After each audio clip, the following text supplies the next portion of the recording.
ಇವತ್ತಿನ ಅಭ್ಯಾಸಕ್ಕಾಗಿ ನಾವು ಒಂದು ವಿಶೇಷವಾದಂತಹ ವ್ಯಕ್ತಿಯ ಜೀವನದ ಕಡೆಗೆ ನಮ್ಮ ಲಕ್ಷ್ಯವನ್ನ ಹರಿಸೋಣ. ಕಳೆದ ವಾರ ಮಾಡಿದಂತಹ ಅಭ್ಯಾಸದಲ್ಲಿ ಯೇಸು ಕ್ರಿಸ್ತರು 7 ಸಾರಿ ನಾನು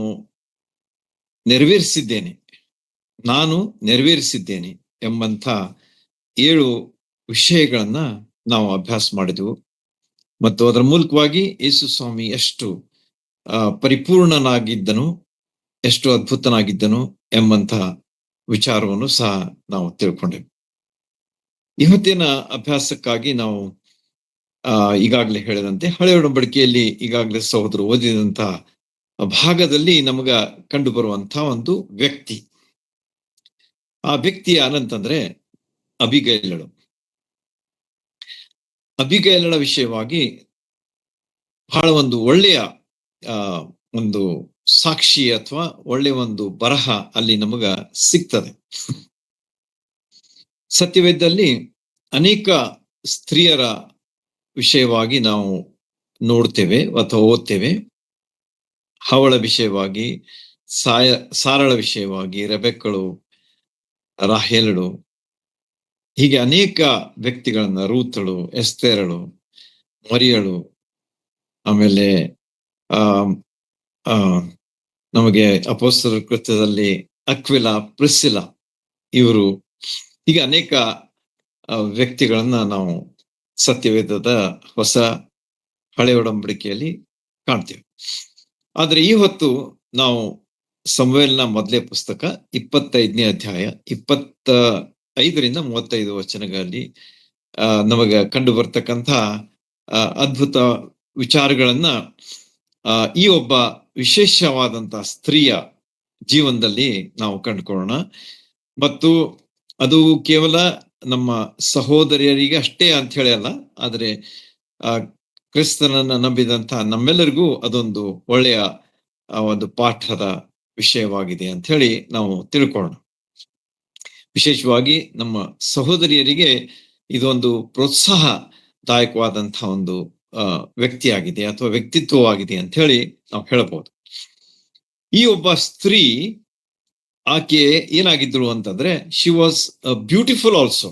ಅಂದ್ರೆ ಆಕೆ ಬುದ್ಧಿವಂತಳು ಮತ್ತು ಆಕೆ ಸುಂದರಳು ಸಹ ಆಗಿದ್ದಳು ಅಂತ ಹೇಳಿ ಆಕೆಯ ಬಗ್ಗೆ ದೇವರ ವಾಕ್ಯ ಅಲ್ಲಿ ನಮಗ ತಿಳಿಸ್ಕೊಡ್ತದೆ. ಹಿಂದಿನ ಮಾತುಗಳಲ್ಲಿ ಅಥವಾ ವಚನಗಳಲ್ಲಿ ನಾವು ಆಕೆಯ ಬಗ್ಗೆ ನೋಡುವಾಗ ಆಕೆಯ ವಿಷಯವಾಗಿ ಅದನ್ನ ನಾವು ಓದ್ತೇವೆ. ಆಕೆಯ ಬಗ್ಗೆ ನಾವು ಇಲ್ಲಿ ನೋಡುವಾಗ ಆಕೆ ಹೇಗಿದ್ರು ಅಂತ ಹೇಳಿ ನಾವು ಆರಂಭದಲ್ಲಿಯೇ ಅದರ ಒಂದು ವಿವರಣೆ ಇದೆ ನೋಡ್ರಿ. 25ನೇ ಅಧ್ಯಾಯ 2ನೇ ವಚನದಲ್ಲಿ ಹೇಳಲಾಗಿದೆ ನೋಡ್ರಿ. ಅವನ ಹೆಂಡತಿಯ ಹೆಸರು ಅಬಿಗೈಲ್, ಆಕೆಯು ಬಹು ಬುದ್ಧಿವಂತೆ ಆಗಿದ್ದಳು. So she was very intelligent ಅಂತ ಹೇಳಿ ಇಲ್ಲಿ ನಮಗ ಹೇಳಲಾಗಿದೆ. ಸುಮ್ಮನೆ ಬುದ್ಧಿವಂತರಾಗಿದ್ರು ಅಂತ ಹೇಳಿಲ್ಲ, ಆದ್ರೆ ಬಹು ಬುದ್ಧಿವಂತರು ಅಂದ್ರೆ ನೀವು ಸ್ವಲ್ಪ ವಿಚಾರ ಮಾಡಿ ನೀವು ತಿಳ್ಕೊಳ್ಬಹುದು. there is something special about her, something more, ಬಹು ಎನ್ನುವಂತ ಒಂದು ಮಾತು ಅಲ್ಲಿ ಹೇಳಲಾಗಿದೆ. So she was very intelligent, she was very wise ಅಂತ ಹೇಳಿ ಆಕೆಯ ಬಗ್ಗೆ ನಾವು ಇಲ್ಲಿ ಓದ್ತೇವೆ.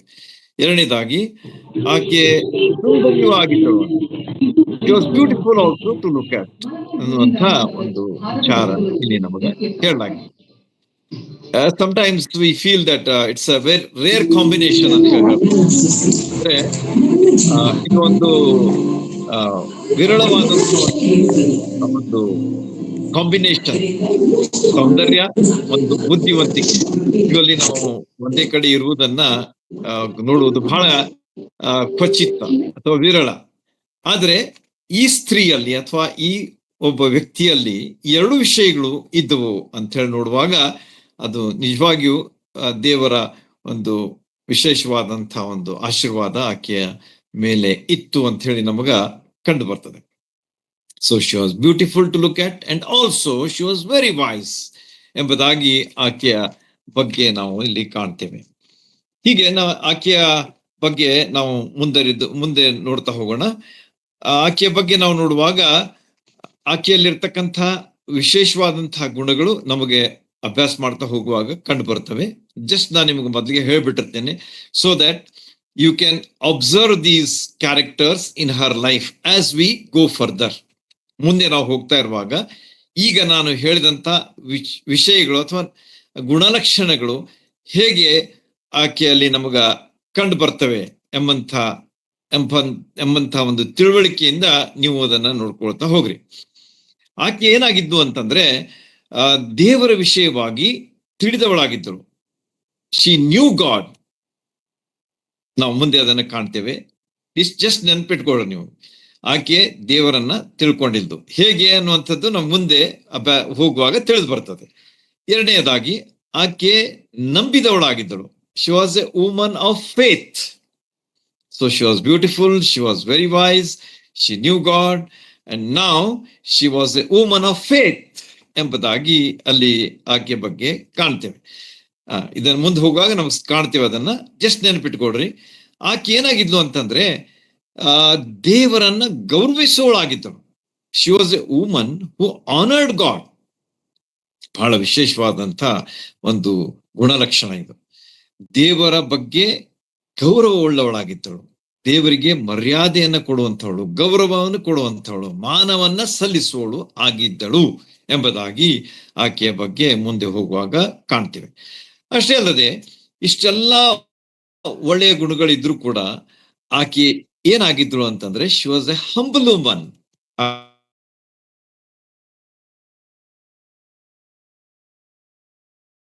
ಆಕೆ ಬಹಳ ದೀನಳಾಗಿದ್ದಳು ಎಂಬುದಾಗಿಯೂ ಸಹ ಇಲ್ಲಿ ನಮಗ ಕಂಡು ಬರ್ತದೆ ನಾವು ಮುಂದೆ ಹೋಗುವಾಗ. ಅಷ್ಟೇ ಅಲ್ಲ, ಆಕೆ ದೇವರನ್ನು ಸಹ ಆಕೆಯ ಜೀವನದಲ್ಲಿ ನಾವು ಕಾಣ್ತೇವೆ. ಮುಂದೆ ಈ ರೀತಿಯಾಗಿ ಆಕೆಯಲ್ಲಿ ಬಹಳಷ್ಟು ಸದ್ಗುಣಗಳಿದ್ದವು ಅಂತ ಹೇಳಬಹುದು. She had so many virtues.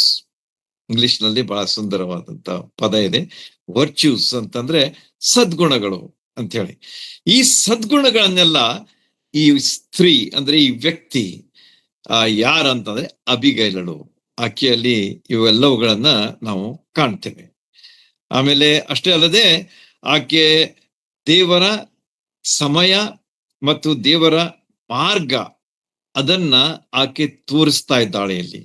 She is showing the times of God and the ways of God ಎಂಬುದನ್ನು ಸಹ ಆಕೆಯ ಜೀವನದಿಂದ ನಾವು ಕಂಡುಕೊಳ್ತೇವೆ.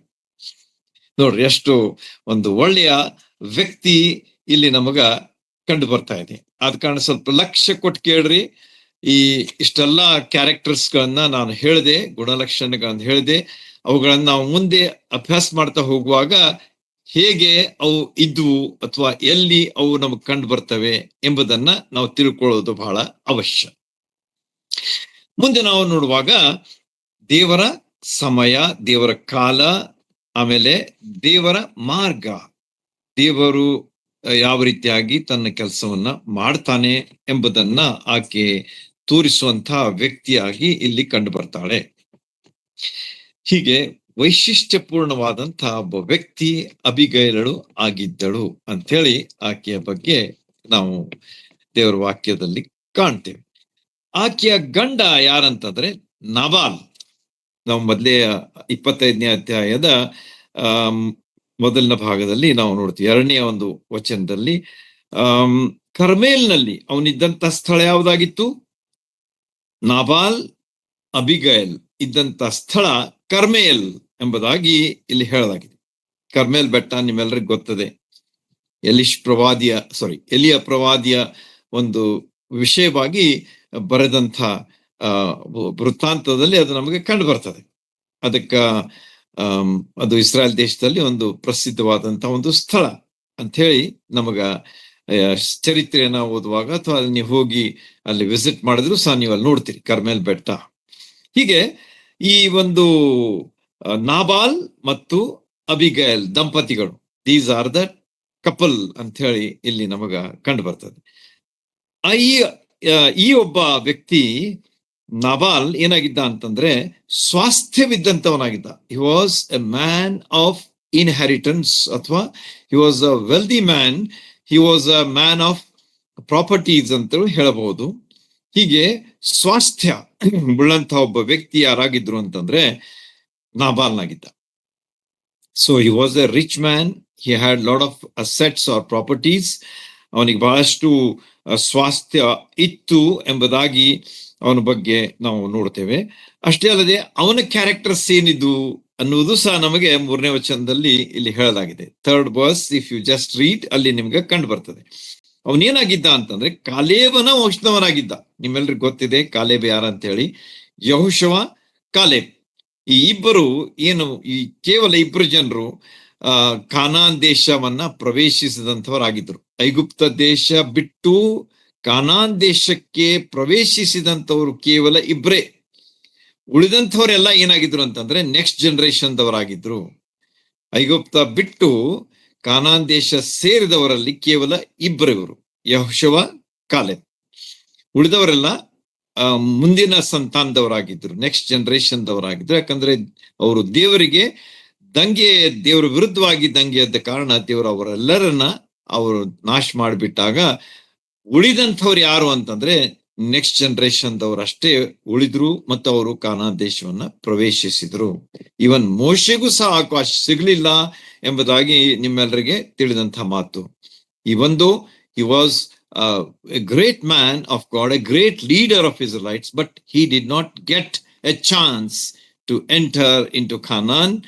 ಆದ್ರೆ ದೂರದಿಂದ ದೇವರು ಅವನಿಗೆ ತೋರಿಸ್ತಾನೆ, ನೋಡಪ್ಪ ಇದೇ ಕಾನಾನ್ ದೇಶ ಅಂತ ಹೇಳಿ. ನೋಡುವಾಗ ಅವನು ಆ ದೇಶವನ್ನ ನೋಡಿ ತೃಪ್ತಿಪಟ್ಟು ಪ್ರಾಣ ಬಿಟ್ಟನು ಅಂತ ಹೇಳಿ ಅಲ್ಲಿ ನಮಗ 34th ಚಾಪ್ಟರ್ ಆಫ್ ಡ್ಯೂಟ್ರಾನಮಿ, ಧರ್ಮೋಪದೇಶ ಕಾಂಡದ 34ನೇ ಅಧ್ಯಾಯದ ಕೊನೆಯ ಭಾಗದಲ್ಲಿ ನಮಗದು ತಿಳಿಸಲಾಗಿದೆ.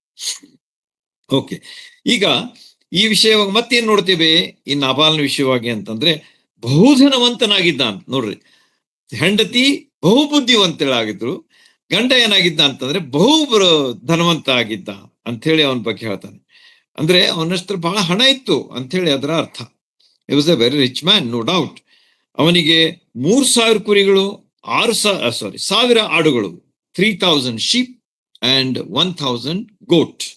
ಹೀಗೆ ಈ ಆಸ್ತಿಯನ್ನ, ಸ್ವಾಸ್ಥ್ಯವನ್ನ ಹೊಂದಿದಂತ ಬಹುಧನಿಕನಾದಂತ ವ್ಯಕ್ತಿ ನಾಬಾಲ್ ಆಗಿದ್ದ. ನಾಬಾಲ್ ಅವನ ಹೆಸರಿನ ಅರ್ಥನೂ ಸಹ ಅಷ್ಟೇ ಒಂದು ವಿಚಿತ್ರವಾಗಿದೆ. ನಾಬಾಲ್ ಅಂತಂದ್ರೆ ಮೂರ್ಖ ಅಂತ. ಐ ಡೋಂಟ್ ನೋ ಯಾಕೆ ಅವನಿಗೆ ಹಂಗ ಹೆಸರಿಟ್ಟಿದ್ರು ಗೊತ್ತಿಲ್ಲ, ಆದ್ರೆ ನಿಜವಾಗಿ ಅವನು ಮೂರ್ಖ ಆಗಿದ್ದ ಅಂತೇಳಿ ಅವನ ವಿಷಯವಾಗಿ ನಾವು ಮುಂದೆ ಅದನ್ನ ಕಂಡುಕೊಳ್ತೇವೆ. ಸೊ ಇಷ್ಟು ಲಕ್ಷ್ಯ ಇರ್ಲಿ ನಿಮ್ಗ. ಇನ್ನು ನಾವು ಮೇನ್ ಭಾಗಕ್ಕೆ ಬರುವಾಗ ಈ ವಿಷಯಗಳನ್ನ ನಾವು ವೆರಿಫೈ ಮಾಡ್ತಾ ಹೋಗೋಣ. Let's go on verifying. ಅಂದ್ರೆ ಅವು ಸರಿಯಾಗಿದೆ ಅಂತ ಹೇಳಿ ನೀವು ಅವುಗಳಿಗೆ ಟಿಕ್ ಹಾಕ್ತಾ ಹೋಗ್ಬೋದು. ಓಕೆ, ಹೋಗ್ರಿ. ಆಮೇಲೆ ಈಗ ನಾವು ಮುಂದೆ ಬರುವಾಗ ಇಲ್ಲಿ 25ನೇ ಅಧ್ಯಾಯದಲ್ಲಿ ನಮಗ ಏನ್ ಕಂಡು ಬರ್ತದೆ ಅಂತಂದ್ರೆ ಪ್ರವಾದಿಯಾದಂಥ ಸಮುವೇಲನು, ನ್ಯಾಯಸ್ಥಾಪಕನಾದಂಥ ಸಮುವೇಲನು, ಅವನು ಪ್ರವಾದಿನೂ ಆಗಿದ್ದ, ಆಮೇಲೆ ನ್ಯಾಯಸ್ಥಾಪಕನೂ ಆಗಿದ್ದ. ಅವನ ಬಗ್ಗೆ ಏನ್ ನೋಡ್ತೀವಿ ಅಂತಂದ್ರೆ ಅವನ ಪ್ರವಾದನೆಗಳಲ್ಲಿ ಒಂದು ಬಿದ್ದು ಹೋಗ್ಲಿಲ್ಲ ಎಂಬುದಾಗಿ ಅವನ ಬಗ್ಗೆ ಹೇಳ್ತದೆ. ಅಂದ್ರೆ he was such a great prophet of God. ದೇವರ ಒಬ್ಬ ದೊಡ್ಡ ಪ್ರವಾದಿ ಮತ್ತು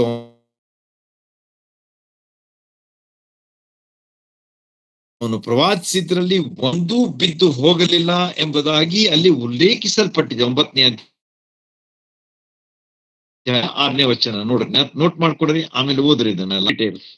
ನನಗೆಲ್ಲ ಡೀಟೇಲ್ಸ್ ಹೇಳಲಿಕ್ಕೆ ಸಮಯ ಇರುವುದಿಲ್ಲ, ಆದ ಕಾರಣ ನಾನು ಅಷ್ಟೇ ಕ್ಲುಪ್ತವಾಗಿ ಹೇಳ್ತಿರ್ತೇನೆ. ಆದ್ರೆ ರೆಫರೆನ್ಸ್ಗಳನ್ನ ನೋಟ್ ಮಾಡಿ ಅವುಗಳನ್ನ ನೀವು ರೆಫರ್ ಮಾಡಿದ್ರೆ, ಅಂದ್ರೆ ತಿರುಗಿ ಓದಿದ್ರೆ ನಿಮ್ಗೆ ಗೊತ್ತಾಗ್ಬಿಡ್ತದೆ ಏನಂತೇಳಿ. So much is there about this person or this situation or this circumstances ಎಂಬುದನ್ನ ನೀವು ಆನಂದಿಸಬಹುದು.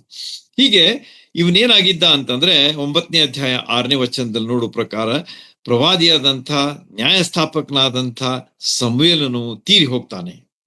ಸೊ ಹಿ ಡೈಸ್ ಅಂತ ಹೇಳಿ 9ನೇ ಅಧ್ಯಾಯ 6ನೇ ವಚನ ಹೇಳ್ತದೆ. ಇಂಥ ಒಂದು ಸ್ಥಿತಿಗತಿಗಳಲ್ಲಿ ಈ ಒಂದು ಸನ್ನಿವೇಶ ಅಥವಾ ಈ ಒಂದು ವಿಷಯ ನಡೀತದೆ. ಆ ವಿಷಯ ಏನಂತ ಹೇಳಿ ನಾವು ಮುಂದೆ ಹೋಗುವಾಗ ಕಂಡ್ಕೊಳ್ಳೋಣ. ಸೌಲ ಮತ್ತು ದಾವೀದ್ ಇವರ ನಡುವೆ ಬಹಳಷ್ಟು ಏನು ಸಂಘರ್ಷ ನಡೀತಾ ಇತ್ತು. ಯಾಕಂದ್ರೆ ಸೌಲನು ದಾವೀದನ ಪ್ರಾಣಕ್ಕೆ ಎರವಾಗಿದ್ದ. ಅಂತಂದ್ರೆ ಅವನ್ ಮುಗಿಸ್ಬಿಡ್ಬೇಕು, ಅವನನ್ನು ಕೊಂದು ಬಿಟ್ರೆ ನಾನು ಉಳಿತೇನೆ ಎನ್ನುವಂತ ಒಂದು ವಿಚಾರ ಅವನದಾಗಿತ್ತು. ನೋಡ್ರಿ, ಎಷ್ಟು ತಪ್ಪಾದಂಥ ವಿಚಾರದಲ್ಲಿ ಮುಂದರಿತಾ ಇದ್ದಾನೆ ಸೌಲನು ಅಂತ ಹೇಳಿ ಇಲ್ಲಿ ನಮಗೆ ಕಂಡು ಬರ್ತದೆ. ಸರ್ವೇ ಸಾಮಾನ್ಯವಾದಂತಹ ಈ ವಿಚಾರ ಇದು. ಏನಂತ ಹೇಳಿ, ಎದುರಿಗಿದ್ದವರನ್ನ ಅಥವಾ ನಮ್ಮ ಎದುರಾಳಿಗಳನ್ನ ಮುಗಿಸ್ಬಿಟ್ರೆ ನಾವು ಅಷ್ಟೇ ಉಳಿತೇವೆ ಎನ್ನುವಂತಹ ವಿಚಾರ, ಅದು ತಪ್ಪು.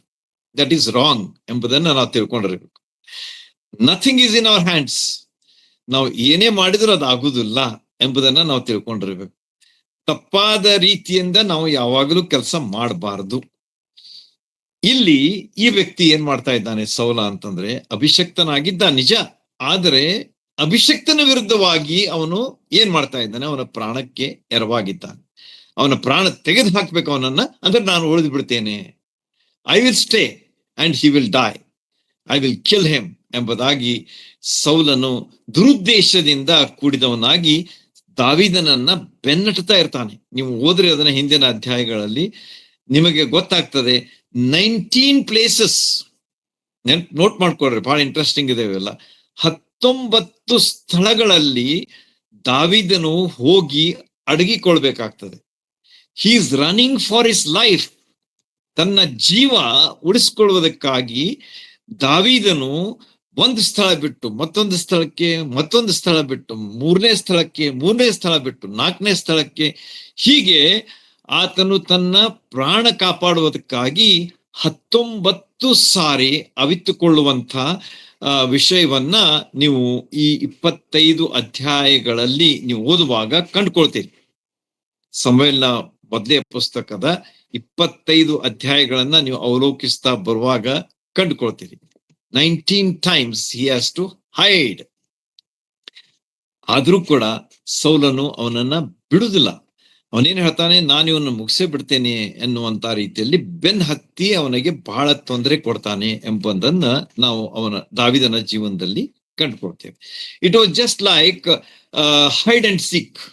ನಾವು ಎಷ್ಟೋ ಸಲ ಹೇಳ್ತೇವಲ್ಲ, ಕಣ್ಣು ಮುಚ್ಚಾಲೆ ಆಟ ಅಂತ ಹೇಳ್ತೇವಲ್ಲ, ಆ ರೀತಿಯಾಗಿ ದಾವೀದ ಮತ್ತು ಸೌಲರ ಒಂದು ಜೀವನ ನಡೀತಾ ಇತ್ತು ಅಂತ ಹೇಳಿ ನಾವು ನೋಡ್ತೇವೆ. ದಾವೀದ ಅವನು ಏನಾಗ್ತಾ ಮುಚ್ಕೊಳ್ತಾ ಇದ್ದ, ಸೌಲ ಅವನ ಕಣ್ಣು ಮುಚ್ಚಾಲೆ ಆಟದಲ್ಲಿ ಅವನನ್ನು ಹಿಡಿಯಲಿಕ್ಕೆ ಹೋಗ್ತಾ ಇರುವಂತಹ ಒಂದು ವಿಷಯವನ್ನ ನಾವು ಸ್ಪಷ್ಟವಾಗಿ ಕಾಣ್ತೇವೆ. It was just like that game ಅಂತೇಳಿ ಹೇಳ್ಬೋದು. ಆದ್ರೂ ಕೂಡ ದಾವೀದ ಅರಸನಾಗ್ಲಿಕ್ಕಿರುವಂತಹ ದಾವೀದನಿಗೆ ಬಹಳ ತೊಂದರೆ ಆಗ್ತಾ ಇತ್ತು ಎಂಬುದನ್ನ ನಾವು ತಿಳ್ಕೊಂಡಿರ್ಬೇಕು.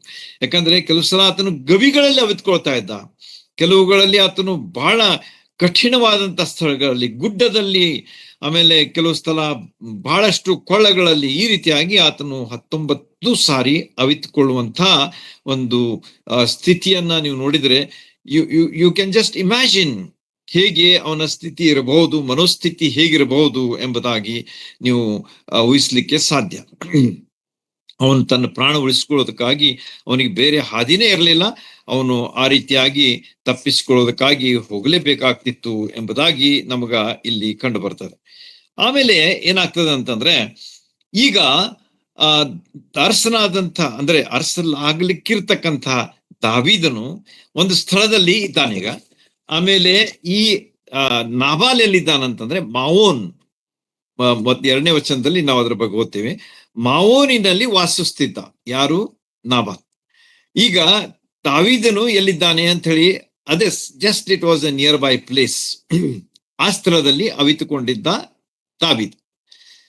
ಆ ಸ್ಥಳದಲ್ಲಿದ್ದಾಗ ದಾವೀದನ್ ಕೂಡ 600 ಪೀಪಲ್ ಇದ್ರು. ನಿಮ್ಮೆಲ್ಲರಿಗೂ ಗೊತ್ತಿದೆ, 600 ಪೀಪಲ್ ವೇರ್ ವಿತ್ ಡೇವಿಡ್.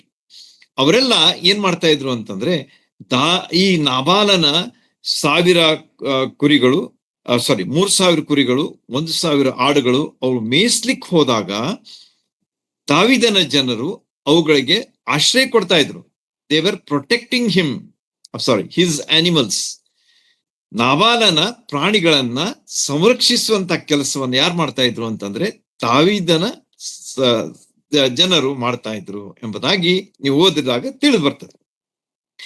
ಸಹಜವಾಗಿ ದಾವಿದನಿಗೆ ಏನಾಗಿತ್ತು ಅಂತಂದ್ರೆ ಹಿ ವಾಸ್ ರಿಲೇಟೆಡ್ ಆಲ್ಸೋ ಡಿಸ್ಟೆಂಟ್ಲಿ, ಅಂದ್ರೆ ದೂರಿನ ಸಂಬಂಧಿಕನು ಸಹ ಆಗಿದ್ದ. ಯಾರು? ನಾಬಾಲ್. ನೀವು ಓದಿದ್ರೆ ಗೊತ್ತಾಗ್ತದೆ. ನನ್ನ ಡಿಟೇಲ್ ಓದ್ತಾ ಹೋದ್ರೆ ಸಮಯ ಆಗೋದಲ್ಲ, ನಾನು ಜಸ್ಟ್ ಹೇಳ್ತಾ ಇದ್ದೇನೆ. ಸಂಬಂಧಿಕನು ಸಹ ಆಗಿದ್ದ ನಾಬಾಲ್. ಹೀಗಿರುವಾಗ ನೋಡ್ರಿ, ಸಹಾಯ ಮಾಡಿದ್ದ ಒಂದು, ಅಂದ್ರೆ ಆಶ್ರಯ ಕೊಟ್ಟಿದ್ದ, ಆ ಪ್ರಾಣಿಗಳನ್ನ ಕಾಯ್ದಿದ್ದ, ಆಮೇಲೆ ಎರಡನೇದಾಗಿ ಸಂಬಂಧಿಕನಾಗಿದ್ದ, ಮತ್ತು ತಾನು ಬಹಳಷ್ಟು ತೊಂದರೆಯಲ್ಲಿ ಇರುವಾಗ ಕೇಳಿದಂತ ಒಂದು ಸಹಾಯ ಏನಂತ ಹೇಳಿ, ತನ್ನ ಜನರನ್ನ ಕಳಿಸ್ಕೊಡ್ತಾನೆ. 10 ಜನರನ್ನ ಕಳಿಸ್ಕೊಡ್ತಾನೆ. ಯಾರ ಕಡೆಗೆ? ನಾಬಾಲ್ನ ಕಡೆ ಕಳಿಸಿ ಅವನಿಗೆ ಹೇಳ್ತಾನೆ, ನನಗೆ ಸ್ವಲ್ಪ ಆಹಾರ ಪದಾರ್ಥಗಳನ್ನ ನೀನು ಕೊಡಪ್ಪ ಅಂತ ಹೇಳಿ ಕಳಿಸ್ತಾ. ಅಷ್ಟೇ, that's all. He did not ask anything more than that ಎಂಬುದಾಗಿ ನಾವು ಇದನ್ನು ಓದುವಾಗ ಇಲ್ಲಿ ನಾವು ಕಂಡುಕೊಳ್ತೇವೆ. ಅವನು ಏನ್ ಮಾಡ್ದ ಅಂತಂದ್ರೆ ಹೇಳಿ ಕಳಿಸಿದ ಏನಂತೇಳಿ, ನಮಗೆ ಬೇಕಾದಂತ ಆಹಾರ ಪದಾರ್ಥಗಳನ್ನ ನೀನು ಕೊಡು ಅಂತ ಹೇಳಿ. ಅದು ನಿಮಗೆ ಇನ್ನೂ ಡೀಟೇಲ್ಸ್ ಬೇಕಂದ್ರೆ ನೀವು ಓದ್ರಿ. ಇಲ್ಲಿ ನಿಮಗ ಅದು 7-8 ವಚನಗಳಲ್ಲಿ ನಿಮಗೆ ಸ್ಪಷ್ಟವಾಗಿ ತಿಳಿದು ಬರ್ತದೆ. ಅವರು ಅಲ್ಲಿ ಏನ್ ಮಾಡ್ತಾ ಇದ್ದಾನೆ ಅಂತಂದ್ರೆ, ದಾವೀದನು 10 ಜನರನ್ನು ಕಳಿಸಿದಾಗ, ಆಮೇಲೆ ಅವ್ರು ಹೋಗಿ ಕರ್ಮೇಲ್ನಲ್ಲಿರುವಂತಹ ಸಂಬಂಧಿಕನಾದಂಥ ನಾಬಾಲ್ನ ಬಳಿಗೆ ಹೋಗಿ ಕೇಳಿದಾಗ ಅಲ್ಲಿ ಏನ್ ಹೇಳ್ತಾನೆ ನೋಡ್ರಿ, ನಿನ್ನ ಕುರಿಗಳ ಉಣ್ಣೆಯನ್ನು ಕತ್ತರಿಸುವ ಕೆಲಸವು ನಡೀತೆ ಎಂದು ವರ್ತಮಾನವನ್ನು ಕೇಳಿದೆನು. ನೀನು ಕುರುಬರು ನನ್ನೊಡನೆ ಕರ್ಮೇಲ್ನಲ್ಲಿ ಕಾಲವೆಲ್ಲ ನಾನು ಅವರನ್ನ ತೊಂದರೆ ಪಡಿಸ್ಲಿಲ್ಲ, ಅವ್ರಿಗೇನು ನಷ್ಟವಾಗ್ಲಿಲ್ಲ. ನಿನ್ನ ಆಳುಗಳನ್ನ ಕೇಳು, ಅವರೇ ಹೇಳುವರು. ಹೀಗಿರುವುದರಿಂದ ಶುಭ ಕಾಲದಲ್ಲಿ ನಿನ್ನ ಬಳಿಗೆ ಬಂದಿರುವ ನಿನ್ನ ಸೇವಕರಿಗೆ ನಿನ್ನ ದೃಷ್ಟಿಯಲ್ಲಿ ದಯೆ ದೊರಕಲಿ. ಕೃಪೆ ಮಾಡಿ ನಿನ್ನ ಸೇವಕನ ಮಗನಾದಂತ ದಾವೀದನಿಗೂ ನಿನಗಿರುವುದರಲ್ಲಿ ಕೊಡು ಎಂದು ಹೇಳಿರಿ ಅಂತ ಹೇಳಿ ಕಳಿಸಿದ. Very simple message, that's all. ಹೆಚ್ಚಿಂದ ಏನೂ ಇಲ್ಲ. There was no demand like. ಆದ್ರೂ ಕೂಡ ಹೆಸರಿಗೆ ತಕ್ಕಂತಹ ವ್ಯಕ್ತಿ ಯಾರಂತಂದ್ರೆ ನಾಬಾಲ್. ನೋಡ್ರಿ, ಅವನೇನ್ ಹೇಳ್ತಾನೆ ಇಲ್ಲಿ ಅಂತ 10ನೇ ವಚನಕ್ಕೆ ನೀವು ಓದಿದ್ರೆ ಗೊತ್ತಾಗ್ಬಿಡ್ತದೆ. ಅಂದ್ರೆ ಎಕ್ಸ್ಪ್ಲೇನ್ ಮಾಡೋದು ನಿಮ್ಗೆ ಉಳಿತದ ಅಂತ ಹೇಳಿ ಜಸ್ಟ್ ಕೆಲವು ಓದ್ತಾ ಇದ್ದೇನೆ ಅಷ್ಟೇ.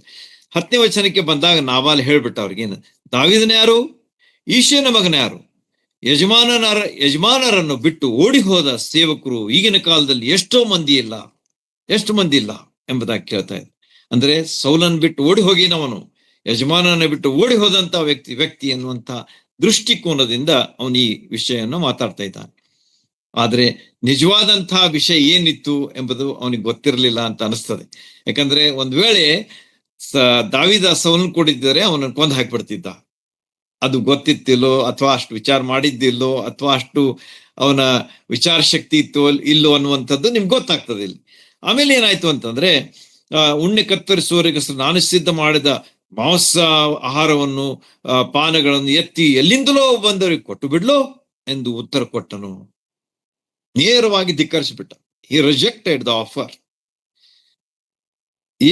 ಈ ರೀತಿಯಾಗಿ ನಾಬಾಲನ ಮೂರ್ಖತನದ ವಿಚಾರ ಇಲ್ಲಿ ನಮಗ ಕಂಡು ಬರ್ತದೆ.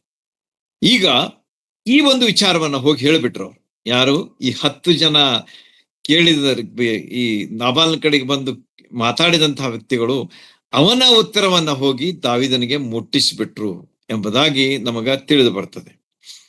ಆಗ ಏನಾಯ್ತು ಅಂತಂದ್ರೆ, ನೋಡ್ರಿ 13ನೇ ವಚನಕ್ಕೆ ಬರುವಾಗ, ದಾವೀದನ ಬಳಿಗೆ ಬಂದು ಅವನಿಗೆ ಎಲ್ಲವನ್ನು ತಿಳಿಸಲಾಗಿ ಅವನು ತನ್ನ ಜನರಿಗೆ ಕತ್ತಿಯನ್ನು ಸೊಂಟಕ್ಕೆ ಕಟ್ಟಿಕೊಡ್ರಿ ಎಂದು ಆಜ್ಞಾಪಿಸಿದನು.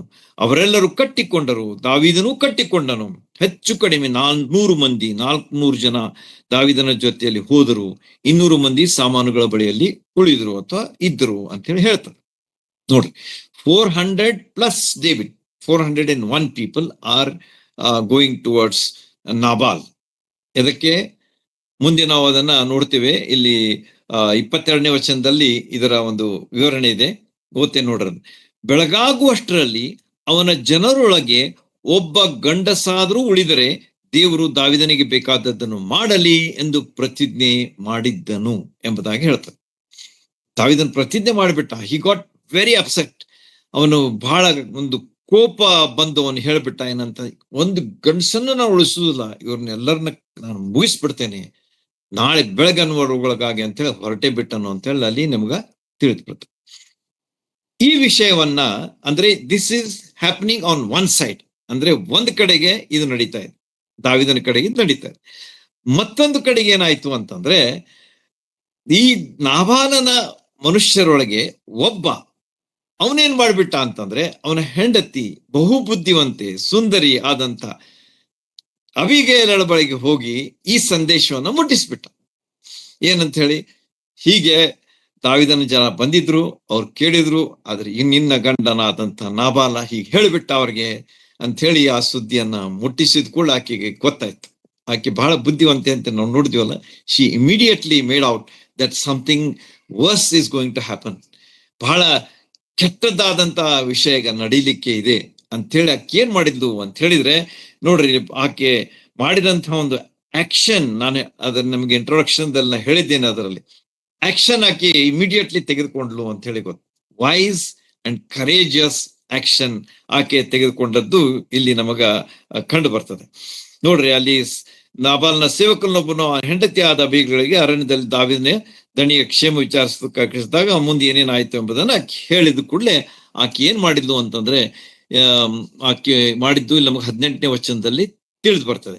ಆಗ ಅಬಿಗೈಲಳು ಶೀಘ್ರವಾಗಿ 200 ರೊಟ್ಟಿ, 2 ಬುದ್ದಲಿ ದ್ರಾಕ್ಷಾರಸ, ಸಿದ್ಧ ಮಾಡಿದ 5 ಕುರಿಗಳ ಮಾಂಸ, 50 ಸೇರು ಹುರಿಗಾಳು, ಒಣಗಿದ 100 ದ್ರಾಕ್ಷಿ ಗೊಂಚಲುಗಳು, ಅಂಜೂರದ ಹಣ್ಣುಗಳ 200 ಉಂಡೆಗಳು, ಇವುಗಳನ್ನ ಕತ್ತೆಗಳ ಮೇಲೆ ಹೇರಿಸಿ ತನ್ನ ಸೇವಕರಿಗೆ, ನೀವು ಮುಂದೆ ನಡೆಯಿರಿ, ನಾನು ಹಿಂದೆ ಕೊಡ್ತೇನೆ ಎಂದು ಹೇಳಿ ಅವರನ್ನ ಕಳುಹಿಸಿದಳು ಎಂಬುದಾಗಿ ಇಲ್ಲಿ ಸ್ಪಷ್ಟವಾಗಿ ವಿವರಿಸಲ್ಪಟ್ಟಿದೆ.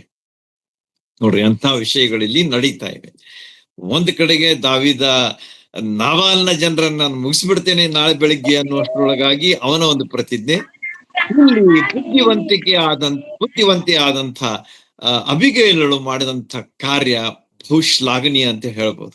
Very very very much appreciable. She proved Har wisdom by taking the action immediately ಎಂಬುದಾಗಿ ಇಲ್ಲಿ ನಮಗ ಕಂಡು ಬರ್ತದೆ. ಆಕೆ ಏನ್ ಮಾಡ್ಬಿಟ್ಲ ಅಂದ್ರೆ ಇಷ್ಟೆಲ್ಲಾ ತಗೊಂಡ್ಲು. ನೀವು ಅದನ್ನ ಲಿಸ್ಟ್ ನೋಡಿದ್ದೀರಿ. Very very important things she carried for David ಎಂಬುದಾಗಿ ಅಲ್ಲಿ ನಮಗ ತಿಳಿದು ಬರ್ತದೆ. ಅಂದ್ರೆ ಆಕೆ ಎಷ್ಟು ಚಾಣಾಕ್ಷಳಾಗಿದ್ದಳು, ಬುದ್ಧಿವಂತೆ ಆಗಿದ್ದಳು ಅನ್ನೋದು ಅಲ್ಲಿ ನಮಗ ತಿಳಿದು ಬರ್ತದೆ. Because they were in need of food and she provided it sumptuously, ಅಥವಾ ಅದು ಬಹಳಷ್ಟು ಪ್ಲೆಂಟಿಯಸ್ ಆಗಿ ಆಕೆ ತೆಗೆದುಕೊಂಡು ಆಕೆ ಅಲ್ಲಿ ಹೋಗ್ತಾ ಇದ್ದಾಳೆ ಎಂಬುದಾಗಿ ಅಲ್ಲಿ ನಮಗ ಕಂಡು ಬರ್ತದೆ. ಆಮೇಲೆ ಏನಾಯ್ತು ಅಂತಂದ್ರೆ, ಗಂಡನಾದ ನಾಬಾಲಿಗೆ ಏನು ತಿಳಿಸ್ಲಿಲ್ಲ. ಆಕೆ ಕತ್ತೆಯ ಮೇಲೆ ಕೂತು ಗುಡ್ಡದ ಮರೆಯಲ್ಲಿ ಹೋಗುತ್ತಿರುವಾಗ ದಾವೀದನು ಅವನ ಜನರು ಆ ಕಡೆಯಿಂದ ಗಟ್ಟ ಇಳಿದು ಬರಲು ಆಕೆಯವರನ್ನ ಎದುರುಗೊಂಡಳು. ನೋಡ್ರಿ, ಈಗ ಅಲ್ಲಿ ಎದ್ರ ಬದ್ರ, ಈಗ ದಾವೀದನು ಮೇಲಿಂದ ಕೆಳಗೆ ಬರ್ತಾ ಇದ್ದಾನೆ ಗಟ್ಟ ಇಳಿದು, ಆಮೇಲೆ ಅಬಿಗೈಲಳು ಈಗ ದಾವೀದನ ಕಡೆಗೆ ಮೇಲೆ ಹೋಗ್ತಾ ಇದ್ದಾಳೆ. ಆಗ ಮಧ್ಯದಲ್ಲಿ ಏನಾಯ್ತು ಅಂತಂದ್ರೆ ಅವರ ಭೇಟಿ ಆಯ್ತು ಎಂಬುದಾಗಿ ಇಲ್ಲಿ ನೀವು ಕಂಡುಕೊಡ್ರಿ. ಯಾಕಂದ್ರೆ ದಾವೀದ ಮೇಲಿನಿಂದ ಕೆಳಗೆ ಬರ್ತಾ ಇದ್ದಾನೆ, ಅಬಿಗೈಲ್ ಕೆಳಗಿನಿಂದ ಮೇಲೆ ಹೋಗ್ತಾ ಇದ್ದಾಳೆ ಎಂಬ ಒಂದು ಚಿತ್ರವನ್ನ ನಿಮ್ ಕಣ್ಣು ಮುಂದೆ ತೆಗೆದುಕೊಂಡು ಬರ್ರಿ, ಆಗ ಗೊತ್ತಾಗ್ತದೆ ಏನಂತ ಹೇಳಿ. ಆಗ ಏನಾಯ್ತು ಅಂತ ಹೇಳಿದ್ರೆ, ಎದುರುಗೊಂಡಳು. ಅಷ್ಟರಲ್ಲಿ ದಾವೀದನು, ನಾನು ಅಡವಿಯಲ್ಲಿ ಈ ಮನುಷ್ಯನ ಆಸ್ತಿಯನ್ನು ಏನು ನಷ್ಟವಾಗದಂತೆ ಕಾಪಾಡಿದ್ದು ವ್ಯರ್ಥವಾಯಿತು. ಅವನು ಉಪಕಾರಕ್ಕೆ ಅಪಕಾರ ಮಾಡಿದನು. ಬೆಳಗಾಗುವಷ್ಟರಲ್ಲಿ ಅವನ ಜನರೊಳಗೆ ಒಬ್ಬ ಗಂಡಸಾದರೂ ಉಳಿದಂತೆ ದೇವರು ದಾವೀದನಿಗೆ ಬೇಕಾದನ್ನು ಮಾಡಲಿ ಎಂದು ಪ್ರತಿಜ್ಞೆ ಮಾಡಿದ್ದನು. ಅಬಿಗೈಲಳು ದಾವೀದನನ್ನ ಕೊಂಡು 23ನೇ ವಚನ, ಕೂಡಲೇ ಕತ್ತಿಯಿಂದ ಹಿಡಿದು ಅವನಿಗೆ ಸಾಷ್ಟಾಂಗವಾಗಿ ನಮಸ್ಕರಿಸಿದಳು. ನಾನು ಹೇಳ್ದಲ್ಲ ನಿಮಗೆ, ಆಕೆ ಎಲ್ಲ ಒಳ್ಳೆ ಗುಣಗಳನ್ನ ಈಗ ಒಂದೊಂದಾಗಿ ವೆರಿಫೈ ಮಾಡ್ತಾ ಹೋಗ್ರಿ. ಏನಾಯ್ತು, ಆಕೆ ಅವನಿಗೆ ಸಾಷ್ಟಾಂಗ ನಮಸ್ಕಾರ ಮಾಡಿ ಆಕೆ ತನ್ನ ರೆಸ್ಪೆಕ್ಟ್ ಅಲ್ಲಿ ಆಕೆ ತೋರಿಸ್ತಾ ಇದ್ದಾಳೆ. ದೀನತೆಯನ್ನ ಆಕೆಯಲ್ಲಿ ವ್ಯಕ್ತ ಮಾಡ್ತಾ ಇದ್ದಾಳೆ ಎಂಬುದು ಇಲ್ಲಿ ನಮ್ಗೆ ಕಂಡು ಬರ್ತದೆ. ಆಮೇಲೆ ಅವನ ಪಾದಗಳ ಮೇಲೆ ಬಿದ್ದು ಅವನಿಗೆ, ಸ್ವಾಮಿ, ಅಪರಾಧವು ನನ್ನ ಮೇಲಿರಲಿ ಎಂಬುದಾಗಿ ಆಕೆ ಹೇಳ್ತಾ ಇದ್ದಾಳೆ. ಈಗ ನೀವು ಅಧ್ಯಾಯ ಓದಿದ್ರೆ ಸ್ವಾಮಿ ಎನ್ನುವಂಥದ್ದು ಇಂಗ್ಲಿಷ್ ನಲ್ಲಿ ಚೆನ್ನಾಗಿದೆ, ಲಾರ್ಡ್ ಎಂಬುವಂತಹ ಒಂದು ಶಬ್ದ ಪ್ರಯೋಗ 14 ಸಲ ಆಗಿದೆ ಅಂತ. So you can understand the importance of the word Lord. ಅಂದ್ರೆ ಪ್ರತಿಯೊಂದು ಮಾತಿಗೆ ಆಕೆ ಯಾವ ರೀತಿಯಾಗಿ ಮಹತ್ವ ಕೊಟ್ಟು ಅದನ್ನ ಹೇಳಿರ್ಬೇಕು ಅಂತ ಹೇಳಿ ನೀವು ಇದರಿಂದ ತಿಳ್ಕೊಳ್ಬೇಕು. ಲಾರ್ಡ್, ಸ್ವಾಮಿ ಸ್ವಾಮಿ ಸ್ವಾಮಿ ಎಂಬುದಾಗಿ ಆಕೆ ತನ್ನ ದಾವೀದನಿಗೆ ಅಷ್ಟು ಮರ್ಯಾದೆಯನ್ನ ತೋರಿಸಿ ಮಾತಾಡಿದ್ದನ್ನ ಈ ಭಾಗ ನಮಗೆ ತೋರಿಸ್ಕೊಡ್ತದೆ. ಮುಂದೆ ಏನಾಯ್ತು ನೋಡ್ರಿ, ಅಬಿಗೈಲ್ ದಾವೀದನ ಕಂಡು ಕೂಡಲೇ ಕತ್ತಿಯಿಂದ ಆತು, ಅವನಿಗೆ, ಸ್ವಾಮಿ, ಅಪರಾಧವು ನನ್ನ ಮೇಲಿರಲಿ, ನಿನ್ನ ದಾಸಿಯ ಮಾತಾಡುವುದಕ್ಕೆ ಅಪ್ಪಣೆ ಆಗಲಿ. ಅವಳ ಮಾತನ್ನು ನೀನು ಲಾಲಿಸಬೇಕು ಎಂಬುದಾಗಿ ಆಕೆ ಫಸ್ಟ್ ಆಫ್ ಆಲ್ ರಿಕ್ವೆಸ್ಟ್ ಮಾಡ್ತಾಳೆ. ನೋಡ್ರಿ, ಆಕೆಯ ಸಂಭಾಷಣೆ ಇಷ್ಟು ಇಂಟ್ರೆಸ್ಟಿಂಗ್ ಅದೇ ಅಲ್ಲ. ಒಂದೊಂದು ವಿಚಾರಗಳು ಎಷ್ಟು ಅವು ಬಹಳ ಒಳ್ಳೆಯ ಒಂದು ವಿಷಯವನ್ನ ನಮಗ ತೋರಿಸ್ಕೊಡ್ತವೆ. How should be our conversation, ನಮ್ಮ ಸಂಭಾಷಣೆ ಹೇಗಿರ್ಬೇಕು. ನಾನು ಯೇಸು ಸ್ವಾಮಿಯವರ ಸಂಭಾಷಣೆ ಬಗ್ಗೆ ಬಹಳಷ್ಟು ಹೇಳ್ತಿರ್ತೇನೆ, ಆದ್ರೆ ಇಲ್ಲಿಯೂ ಸಹ ಒಬ್ಬ ವ್ಯಕ್ತಿ ಇದ್ದಾಳೆ, ಆಕೆಯ ಸಂಭಾಷಣೆ ಸಹ ಒಳ್ಳೆಯ ಒಂದು ಸಂಭಾಷಣೆ ಆಗಿತ್ತು ಅಂತ ಹೇಳಲಿಕ್ಕೆ ನನಗೆ ಬಹಳ ಖುಷಿ ಆಗ್ತದೆ.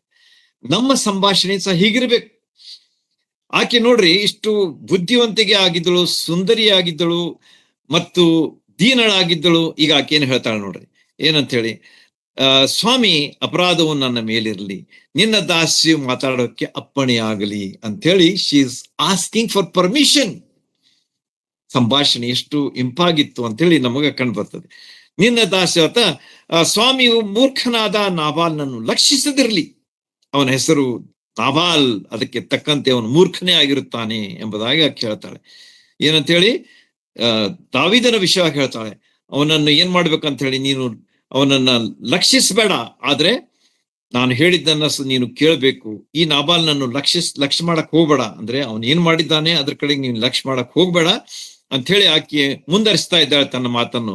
ನಿನ್ನ ದಾಸಿಯಾದ ನಾನು ಸ್ವಾಮಿಯು ಕಳಿಸಿದ ಸೇವಕರನ್ನು ನೋಡ್ಲಿಲ್ಲ.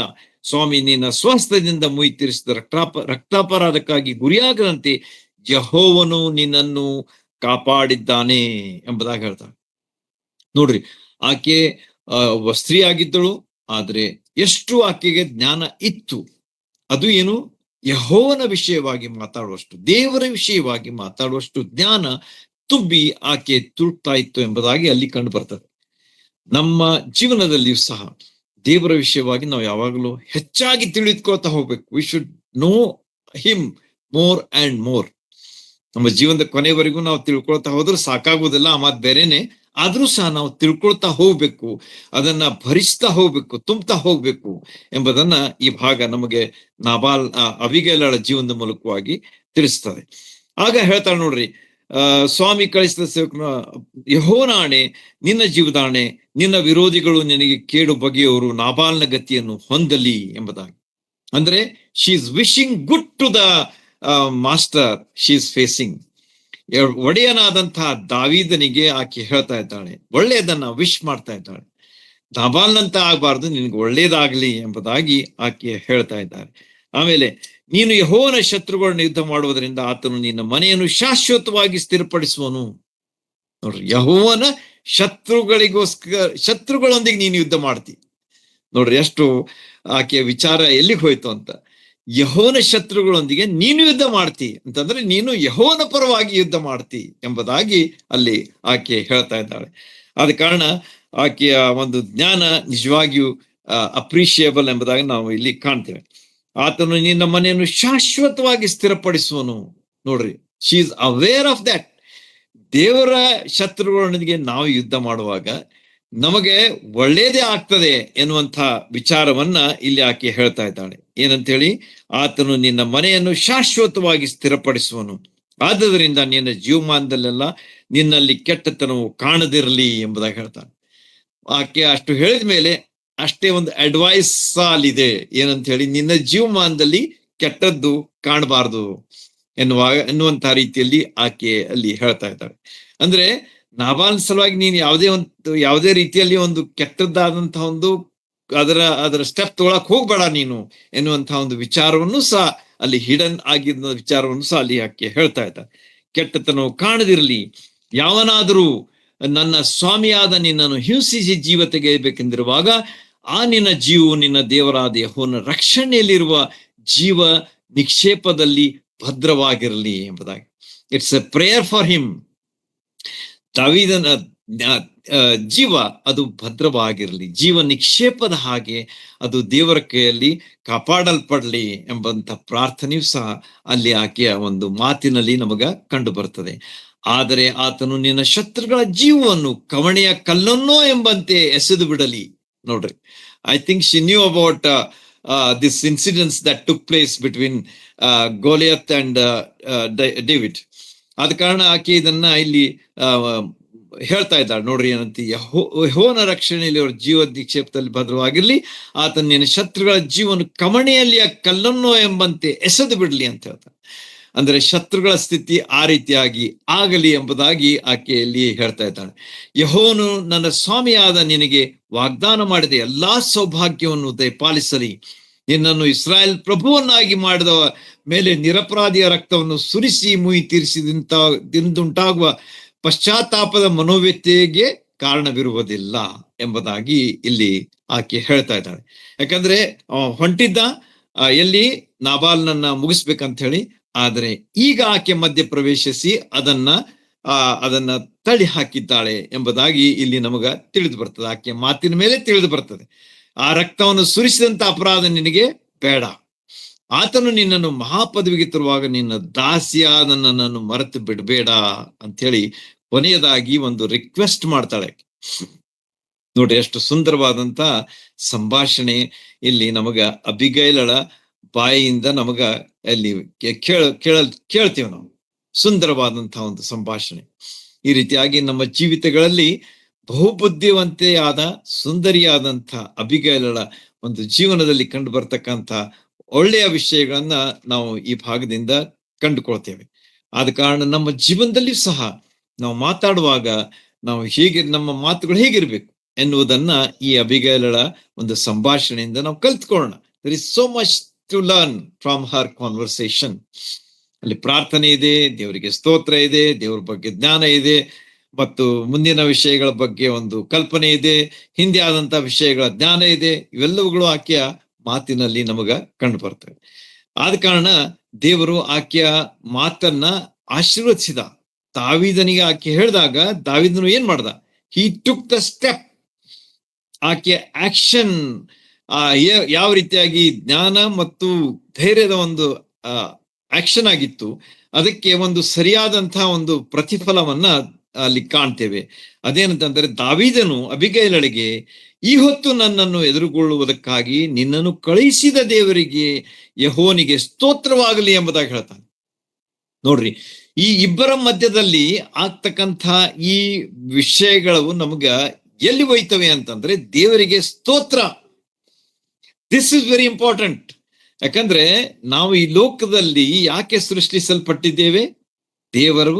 ದೇವರ ಮಹಿಮೆಗಾಗಿ ನಾವು ಸೃಷ್ಟಿಸಲ್ಪಟ್ಟಿದ್ದೇವೆ.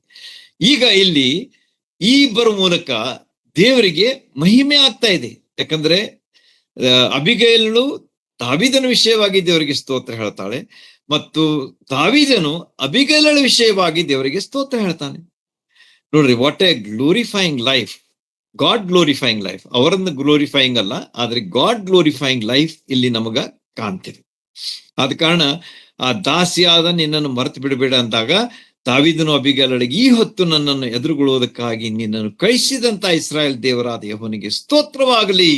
ಸ್ವಹಸ್ತದಿಂದ ಮುಯಿ ತೀರಿಸಿ ರಕ್ತಾಪರಾಧಕ್ಕೆ ಗುರಿಯಾಗದಂತೆ ನನ್ನನ್ನು ತಡೆದ ನೀನು, ನಿನ್ನ ಬುದ್ಧಿಯು ಸ್ತೋತ್ರಾರ್ಹವೇ ಸರಿ ಎಂಬುದಾಗಿ ಹೇಳ್ತಾನೆ. ನೋಡ್ರಿ, again he is pricing god. ದೇವರಿಗೆ ಆತನು ಸ್ತೋತ್ರ ಹೇಳ್ತಾನೆ. ನಿನ್ನ ಬುದ್ಧಿ, ನಿನ್ನ ಜ್ಞಾನ, ನಿನ್ನ ಆಕ್ಷನ್ ಇವೆಲ್ಲ ನನಗೆ ಏನ್ ಮಾಡಿದ್ವಿ ಅಂತಂದ್ರೆ, ಇವತ್ತು ದೊಡ್ಡ ಒಂದು ನರಹತ್ಯೆಯ ಒಂದು ಅಪರಾಧದಿಂದ ನನ್ನನ್ನು ಉಳಿಸಿದ್ದಾವೆ ಎಂಬುದಾಗಿ ಇಲ್ಲಿ ಆತನು ಹೇಳ್ತಾ ಇದ್ದಾನೆ. ಯೆಹೋವನಿಗೆ ಸ್ತೋತ್ರವಾಗಲಿ. ಸ್ವಹಸ್ತದಿಂದ ಮುಯಿ ತೀರಿಸಿ ರಕ್ತಾಪರಾಧಕ್ಕೆ ಗುರಿಯಾಗದಂತೆ ನನ್ನನ್ನು ತಡೆದ ನೀನು, ನಿನ್ನ ಬುದ್ಧಿಯು ಸ್ತೋತ್ರಾರ್ಹವೇ ಸರಿ. ನಿನಗೆ ಕೇಡು ಮಾಡದಂತೆ ನನ್ನನ್ನು ತಡೆದ ಇಸ್ರಾಯೇಲ್ ದೇವರಾದ ಯೆಹೋವನಾಣೆ, ನೀನು ಬೇಗನೆ ಬಂದು ನನ್ನನ್ನು ಎದುರುಗೊಳ್ಳದಿದ್ದರೆ ನಿಜವಾಗಿ ನಾಳೆ ಬೆಳಗಾಗುವಷ್ಟರಲ್ಲಿ ನಾಬಾಲನ ಒಬ್ಬ ಗಂಡಸಾದರೂ ಉಳಿಯುತ್ತಿದ್ದಿಲ್ಲ ಎಂದು ಹೇಳಿದನು. ನೋಡ್ರಿ, ಎಷ್ಟು ದಾವೀದನ ಮಾತುಗಳು ಸಹ ಅಷ್ಟೇ ಒಳ್ಳೆಯದಾಗಿ ಇಲ್ಲಿ ನಮಗೆ ಕಂಡು ಬರ್ತವೆ. ಅಲ್ಲಿ ಒಂದು ಮುಯಿ ತೀರಿಸಿಕೊಳ್ಳುವಂತಹ ಪ್ರತಿಕಾರದ ಒಂದು ಭಾವನೆ ಹೋಗ್ಬಿಟ್ಟದೆ. ಈಗ everything has become so nice. ಅಲ್ಲಿ ಒಂದು ವಾತಾವರಣ ತಿಳಿ ಆಯ್ತು ಅಂತ ಹೇಳ್ತಾರಲ್ಲ, ಆ ರೀತಿಯಾಗಿ ವಾತಾವರಣ ತಿಳಿ ಆಗ್ಬಿಟ್ಟಿದೆ. ಅಲ್ಲಿ ನಾಬಾಲನ ಹತ್ಯೆ, ಒಬ್ಬ ಗಂಡಸನ್ನು ಉಳಿಸುವುದಿಲ್ಲ ಎಂಬುದಾಗಿ ಒಂದು ಪ್ರತಿಜ್ಞೆ ಮಾಡಿದಂತಹ ವ್ಯಕ್ತಿ ಈಗ ಅವನೇನಾಗ್ಬಿಟ್ಟಾನೆ ಅಂತಂದ್ರೆ, ಅಬಿಗೈಲಳ ಒಂದು ಒಂದು ಪ್ರವೇಶದಿಂದ ಅವನ ಜೀವನದಲ್ಲಿ, ಅಂದ್ರೆ ಈ ಸನ್ನಿವೇಶದಲ್ಲಿ ಬರುವಾಗ ಅವನ ಏನಾಗ್ಬಿಟ್ಟು ಕರಿಗ್ ಹೋಗ್ಬಿಟ್ಟವ. ಈ ಜಸ್ಟ್ ಮೆಲ್ಟೆಡ್ ಇಟ್. ಅವನ ಕೋಪ ಕರಿಗ್ ಹೋಯ್ತು, ಮುಯಿ ಸೇಡಿನ ಭಾವನೆ ಕರಿಗ್ ಹೋಯ್ತು, ಮತ್ತು ಅದನ್ನ ಅವನು ವ್ಯಕ್ತ ಸಹ ಅಲ್ಲಿ ಮಾಡ್ತಾ ಇದ್ದಾನೆ. ಒಂದು ವೇಳೆ ನೀನ್ ಬರ್ಲಿಲ್ಲ ಅಂತಂದ್ರೆ ಇದಾಗ್ತಿತ್ತು ಎಂಬುದಾಗಿ ಆತನು ಸ್ಪಷ್ಟವಾಗಿ ಆಕೆಯ ಬಗ್ಗೆ ಹೇಳಿದ್ದನ್ನ ನಾವು ಇಲ್ಲಿ ಕಾಣ್ತೇವೆ. ಹೀಗೆ ಅವನು ಹೇಳಿದಂತ ಒಂದು ಕೊನೆಯ ಮಾತು ಏನದೆ ಅಂತಂದ್ರೆ, ಆಕೆ ತಂದ ಪದಾರ್ಥಗಳನ್ನು ತೆಗೆದುಕೊಂಡು ಆಕೆಗೆ ಸಮಾಧಾನದಿಂದ ಮನೆಗೆ ಹೋಗು. ಎಷ್ಟು ಒಂದು ಒಳ್ಳೆಯ ಒಂದು ಸನ್ನಿವೇಶ ಅಲ್ಲಿ ನಾವು ಕಾಣ್ತೇವೆ. ಅಲ್ಲಿ ಮೊದಲಿಗೆ ನಾವು ನೋಡಿದಾಗ ಪ್ರತಿಕಾರದ ಒಂದು ಸೇಡಿನ ಒಂದು ಸನ್ನಿವೇಶ ಇತ್ತು. ಆದ್ರೆ ಈಗ ದಾವೀದನೇ ಹೇಳ್ತಾ ಇದ್ದಾನೆ ಏನಂತೆ, ಸಮಾಧಾನದಿಂದ ಮನೆಗೆ ಹೋಗು ಅಂತ ಹೇಳ್ತಾ ಇದ್ದಾನೆ. ನೋಡ್ರಿ, ಎಂಥ ಒಂದು ವಿಶೇಷವಾದಂತಹ ಒಂದು ಸನ್ನಿವೇಶ ಇಲ್ಲಿ ನಮ್ ಕಂಡು ಬಂದಿದೆ. ಈ ದಿವಸಗಳಲ್ಲಿ ಸಮಾಧಾನ is most important in our life. ಸಮಾಧಾನ, ಶಾಂತಿ. ಯೇಸು ಸ್ವಾಮಿ ಹೇಳಿದ್ರಲ್ಲ, ನನ್ನ ಸಮಾಧಾನ ನಾನು ನಿಮ್ಗೆ ಕೊಡ್ತೇನೆ, ನನ್ನ ಸಂತೋಷವನ್ನು ನಾನು ನಿಮ್ಗೆ ಕೊಡ್ತೇನೆ. My joy I give to you, my peace I give unto you ಎಂಬುದಾಗಿ ಯೇಸು ಸ್ವಾಮಿನೇ ಹೇಳ್ತಾರೆ. Because that is needed in our life. ಅದು ನಮಗೆ ಬೇಕಾಗಿದೆ. ಈ ದಿವಸಗಳಲ್ಲಿ ಈ ಲೋಕದಲ್ಲಿ ಎಲ್ಲ ಇರ್ಬೋದು, ಆದ್ರೆ ನಾವು ನೋಡ್ತೇವೆ ಎಷ್ಟೋ ಕುಟುಂಬಗಳಲ್ಲಿ, ಎಷ್ಟೋ ಜೀವಿತಗಳಲ್ಲಿ ಸಮಾಧಾನ ಇಲ್ಲ. There is no joy, there is no peace. ಎಲ್ಲ ಇದೆ, ಆದ್ರೆ ಶಾಂತಿ ಸಮಾಧಾನಗಳು ಇಲ್ಲದಂತಹ ಒಂದು ಸ್ಥಿತಿ ನಮಗೆ ಕಾಣ್ತದೆ. ನಾನು ಯಾರ ಬಗ್ಗೆ ಹೇಳ್ತಾ ಇಲ್ಲ, ಬಟ್ ಇಟ್ಸ್ ಎ ಜನರಲ್ ಒಂದು ದೃಶ್ಯವನ್ನ ನಾನು ನಿಮಗೆ ವಿವರಿಸ್ತಾ ಇದ್ದೇನೆ. ಆದ ಕಾರಣ ನಾವು ಯಾವ ರೀತಿಯಾಗಿ ಈ ಲೋಕದಲ್ಲಿ ಇರಬೇಕು ಎಂಬುದನ್ನ ಈ ವ್ಯಕ್ತಿಗಳು ನಮಗೆ ಇವತ್ತು ತೋರಿಸ್ತಾ ಇದ್ದಾರೆ. God has kept these figures or these personalities before us so that we can learn from them and follow the good example that they have put forth before us ಎಂಬುದನ್ನ ಈ ಭಾಗದಿಂದ ನಾವು ಸ್ಪಷ್ಟವಾಗಿ ಕಾಣ್ತಾ ಇದ್ದೇವೆ. ಹೀಗೆ ಆತನು ಬಹಳಷ್ಟು ಸಂತೋಷ ಪಡ್ತಾ ಇದ್ದಾನೆ ಅಲ್ಲಿ ಆದಂತಹ ಘಟನೆ ಬಗ್ಗೆ. ಆಕೆಗೆ ಆತನು ಸಮಾಧಾನದಿಂದ ಹೋಗಿನ್ನು ಏನಾಗುವುದಿಲ್ಲ ಎನ್ನುವಂತಹ ರೀತಿಯಲ್ಲಿ ಆತನು ಆಕೆಗೆ ಗುಡ್ ಬೈ ಹೇಳ್ತಾ ಇದ್ದಾನೆ ಎಂಬಂತಹ ವಿಚಾರ ಇಲ್ಲಿ ನಮಗ ಕಂಡು ಬರ್ತದೆ. ಆದ ಕಾರಣ ಸಮಾಧಾನ ಪಡಿಸೋರು ಧನ್ಯರು. ಯೇಸು ಸ್ವಾಮಿನೇ ಹೇಳಿದಾರಲ್ಲ, ನಮಗ ಮತ್ತಾಯನ ಸುವಾರ್ತೆಯಲ್ಲಿ ಆ ಒಂದು ಮಾತು ನಮಗ ಕಂಡು ಬರ್ತದೆ. ಮತ್ತಾಯನ ಸುವಾರ್ತೆಯ 5ನೇ ಅಧ್ಯಾಯದಲ್ಲಿ ಆ ಮಾತನ್ನು ನಾವು ನೋಡ್ತೇವೆ.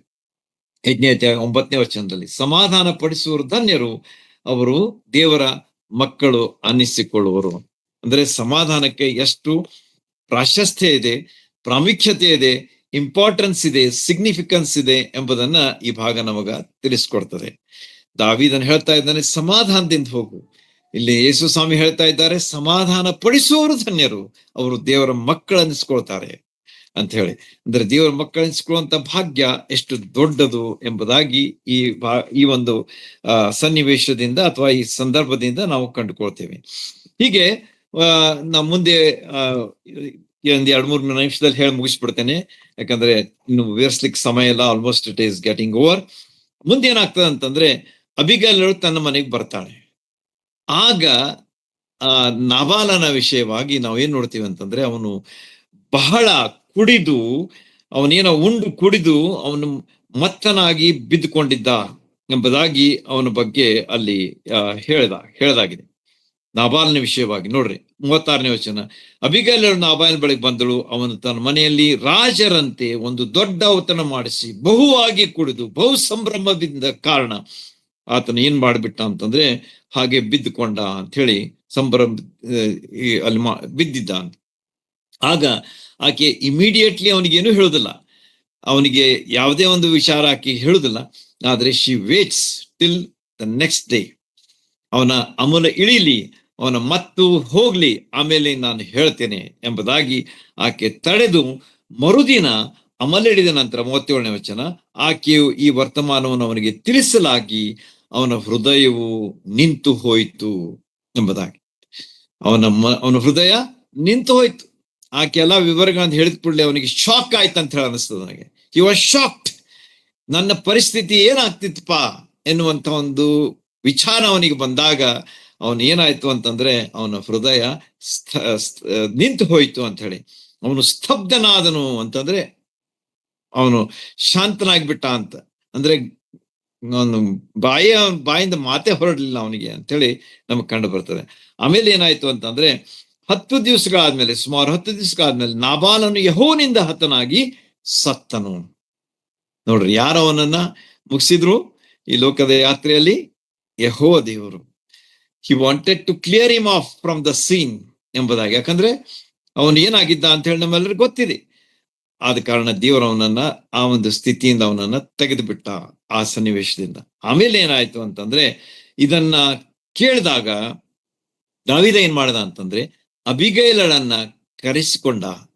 ಆಮೇಲೆ ಆಕೆಗೆ ಆತನು ಏನ್ ಮಾಡ್ದ ಅಂತಂದ್ರೆ, ತನ್ನ ಹೆಂಡತಿಯನ್ನಾಗಿ ಆತನು ಸ್ವೀಕರಿಸಿದ ಎಂಬುದಾಗಿ. ಅಂದ್ರೆ ಆಕೆ ನಾಬಾಲನು ಸತ್ತ ಮೇಲೆ ಈ ಒಂದು ವಿಷಯವು ಆಯ್ತು ಎಂಬುದಾಗಿ ನಮಗಲ್ಲಿ ಕಂಡು ಬರ್ತದೆ. ಈ ರೀತಿಯಾಗಿ ಬುದ್ಧಿವಂತೆಯಾದಂಥ, ಸುಂದರಿಯಾದಂಥ, ಬಹುಗುಣ ಸದ್ಗುಣಿಯಾದಂಥ, ಬಹು ಸದ್ಗುಣಗಳನ್ನ ಹೊಂದಿದಂತಹ ಅಬಿಗೈಲಳ ಜೀವನದಲ್ಲಿ ಆಕೆ ನಿಜವಾಗಿಯೂ ದೊಡ್ಡ ಆಶೀರ್ವಾದವನ್ನ ಪಡೆದುಕೊಂಡಳು ಎಂಬುದಾಗಿ ಇಲ್ಲಿ ನಮಗ ಕಂಡು ಬರ್ತದೆ. ಹೀಗಿರುವಾಗ ನಾವು ಸಹ ಈ ಎಲ್ಲಾ ವಿಷಯಗಳನ್ನ ನಮ್ಮ ಜೀವನದಲ್ಲಿ ಅಳವಡಿಸಿಕೊಂಡು ನಾವು ದೇವರ ಮಹಿಮೆಗೋಸ್ಕರವಾಗಿ ನಾವು ಜೀವಿಸ್ತಾ ಹೋಗೋಣ. ಈ ಒಳ್ಳೆ ವಿಷಯಗಳು ನಮ್ಮಲ್ಲಿ ಇರುವಾಗ ನಾವು ದೇವರ ಆಶೀರ್ವಾದಕ್ಕೆ ನಾವು ಪಾತ್ರ ಆಗ್ತೇವೆ. ದೇವರ ಮಹಿಮೆಗಾಗಿ ನಾವು ಜೀವಿಸ್ಲಿಕ್ಕೆ ಆಗ್ತದೆ ಮತ್ತು ದೇವರು ನಮ್ಮನ್ನು ಆಶೀರ್ವದಿಸ್ಲಿಕ್ಕೆ ಆಸ್ಪದ ಯಾವಾಗಲೂ ಉಂಟಾಗಿರುತ್ತದೆ. ಹೀಗೆ ಈ ಒಂದು ಅಬಿಗೈಲಳ ಒಂದು ಜೀವನ ನಮ್ಮ ಮುಂದೆ ಒಂದು ಮಾದರಿಯ ಜೀವನವಾಗಿದ್ದು, ವಿಶೇಷವಾಗಿ ಸಹೋದರಿಯರಿಗೆ ಇದೊಂದು ನಿಜವಾಗಿ ಒಂದು ಬೆಳಕಾಗಿದ್ದವರಿಗೆ ಒಂದು let it be a shining light. Let them take encouragement from the life of Abigail. ಒಂದು ವಿಷಯವನ್ನು ನಾನು ಹೇಳಿ ಮುಗಿಸ್ತೇನೆ. ಇಲ್ಲಿ ದಾವೀದನಿಗೆ ಅಲ್ಲಿ ಇದ್ದಂತ ಸ್ತ್ರೀ ಅಂದ್ರೆ ಹೆಂಡತಿಯರು ಯಾರ್ಯಾರು ಅಂತ ಹೇಳಿ ನೋಡುವಾಗ, ಮೊದಲನೇದಾಗಿ ಮೀಕಲಳು ಇದ್ದಳು. 18ನೇ ಅಧ್ಯಾಯ 27ನೇ ವಚನ ನೀವು ನೋಡುವಾಗ ಮೀಕಳು ಇದ್ದಳು ಅಂತ ಹೇಳಿ, ಮೈಕಾ. ಆಕೆ ಏನಾಗಿದ್ದಳು? ಆಕೆ ದಾವೀದನ ಆಕೆಯನ್ನು ಪಡ್ಕೊಳ್ಬೇಕಾದ್ರೆ ಸಾಧಾರಣ 200 ಫಿಲಿಸ್ಟಿಯರನ್ನ ಆತನು ಕೊಲ್ಲಬೇಕಾಯ್ತು ಅಂತ ಹೇಳಿ ನೀವು ಅದನ್ನ ಓದುವಾಗ ಕಂಡ್ಕೊಳ್ತೀರಿ. ಮೀಕಲ್ಲಳು ದಾವೀದನಿಗೆ ಸಿಗಬೇಕಾದ್ರೆ 200 ಪೀಪಲ್ ಹ್ಯಾಡ್ ಟು ಡೈ. ಎರಡನೇದಾಗಿ ಅಹೀನೋಮನ್ ಬೆತ್ಷೆಬಳ ಬಗ್ಗೆ ನೀವು ಮುಂದೆ ನೋಡ್ತೀರಿ. ಆಕೆಯ ಬಗ್ಗೆ ಬೆತ್ಷೆಬಳನ್ನ ದಾವೀದನು ಪಡ್ಕೊಳ್ಬೇಕಾದ್ರೆ ಹೆಂಡತಿಯಾಗಿ ಉರಿಯನು ಸಾಯ್ಬೇಕಾಯ್ತು ಎನ್ನುವಂತಹ ಒಂದು ವಿಚಾರ. ಮೊದಲನೇದಾಗಿ 200 ಫಿಲಿಸ್ಟಿಯರು ಬೆತ್ಷೆಬೆಗಳಿಗಾಗಿ ಉರಿಯನ್ನು ಸಾಯ್ಬೇಕಾಯ್ತು. ಅಬಿಗೈಲಳಿಗಾಗಿ ಯಾರ ಹತ್ರ ಆದ್ರು? ನಾಬಾಲನು ಹತನಾದ. ಅಹೀನೋಮನವಳಾದಂಥ ಸ್ತ್ರೀ, ಆಕೆಯೂ ಸಹ ದಾವೀದನ ಹೆಂಡತಿಯಾಗಿ ನಮಗೆ ಅಲ್ಲಿ ಕಂಡು ಬರ್ತಾರೆ. ಆಗಿನ ಕಾಲದಲ್ಲಿ ಪಾಲಿಗಮಿ ವಾಸ್ ದೇರ್. ಹಳೆ ಒಡಂಬಡಿಕೆ ಕಾಲದಲ್ಲಿ ಬಹುಪತ್ನಿತ್ವ ಇತ್ತು ಅವಾಗ. ಆಮೇಲೆ ಅದು ಹೊಸ ಒಡಂಬಡಿಕೆ ಬಂದಾಗ ನಾವು ಅದನ್ನ ಅದು ಏಕಪತ್ನಿತ್ವದ ಬಗ್ಗೆ ನೋಡ್ತೇವೆ. ಅದನ್ನ ಹೀಗಿರುವಾಗ 4ನೇ ಪತ್ನಿ ಯಾರಂದ್ರೆ ಅದು ಅಹೀನೋಮಳಾಗಿದ್ದಲ್ಲ, ಆಕೆಯೂ ಸಹ ಚಿಕ್ಲಗ್ನಲ್ಲಿ ಆಕೆಯನ್ನು ಹಿಡ್ಕೊಂಡು ಹೋಗಿದ್ರು. ಅವರನ್ನ ಉಳಿಸುವುದಕ್ಕಾಗಿ ಅನೇಕರ ಪ್ರಾಣ ಕಳ್ಕೊಳ್ಬೇಕಾಯ್ತು ತಿರುಗಿ ಆಕೆಯನ್ನು ಪಡ್ಕೊಂಡು ಬರ್ಲಿಕ್ಕೆ. ಹೀಗೆ ಪ್ರಾಣ ಕಳ್ಕೊಂಡಂತ ಸ್ಥಿತಿ ಅಲ್ಲಿ ನಮಗ ಕಂಡು ಬರ್ತದೆ. ಈಗ ನಾವೇನಾಗಿದ್ದೇವೆ? ಯೇಸು ಸ್ವಾಮಿಯ ಸಭೆ ಆಗಿದ್ದೇವೆ. We are the church of the lord Jesus Christ. ಸಭೆ ಆತನ ಮೊದಲಗಿತ್ತಿ ಅಂತ ಹೇಳಿ ಕರೆಸಲ್ಕೊಟ್ಬಿಡ್ತದೆ. ಸಭೆ ಅದು ಯೇಸು ಸ್ವಾಮಿಯ ಮೊದಲಗಿತ್ತಿ ಎಂಬುದಾಗಿ, ಅಥವಾ ಬ್ರೈಡ್ ಅಂತ ಹೇಳಿ ನಾವು ಕರಿತೇವೆ. ಈ ಬ್ರೈಡ್ಗೋಸ್ಕರವಾಗಿ ಯೇಸು ಸ್ವಾಮಿ ಏನ್ ಮಾಡಿದ್ರು ಎನ್ನುವುದನ್ನ ನಾವು ತಿಳ್ಕೊಳ್ಬೇಕು. ತಮ್ಮ ಪ್ರಾಣವನ್ನೇ ಕೊಟ್ಟರು. ಆ 4 ಸ್ತ್ರೀಯರ ಬಗ್ಗೆ ಬಹಳಷ್ಟು ಪ್ರಾಣಗಳು ಹೋದವು. ಆದರೆ ಯೇಸು ಸ್ವಾಮಿ ನಮಗೋಸ್ಕರವಾಗಿ, ಸಭೆಗೋಸ್ಕರವಾಗಿ ಬೇರೆಯವರ ಪ್ರಾಣ ಅಲ್ಲ, ತಮ್ಮ ಪ್ರಾಣವನ್ನೇ ಕೊಟ್ಟು ಆ ಸಭೆಯನ್ನ ಪಡ್ಕೊಂಡಿದ್ದಾರೆ ಎಂಬಂತಹ ಸುಂದರವಾದಂತಹ ಚಿತ್ರವನ್ನ ಈ ಭಾಗದಲ್ಲಿ ನಾವು ಕಂಡುಕೊಳ್ತೇವೆ.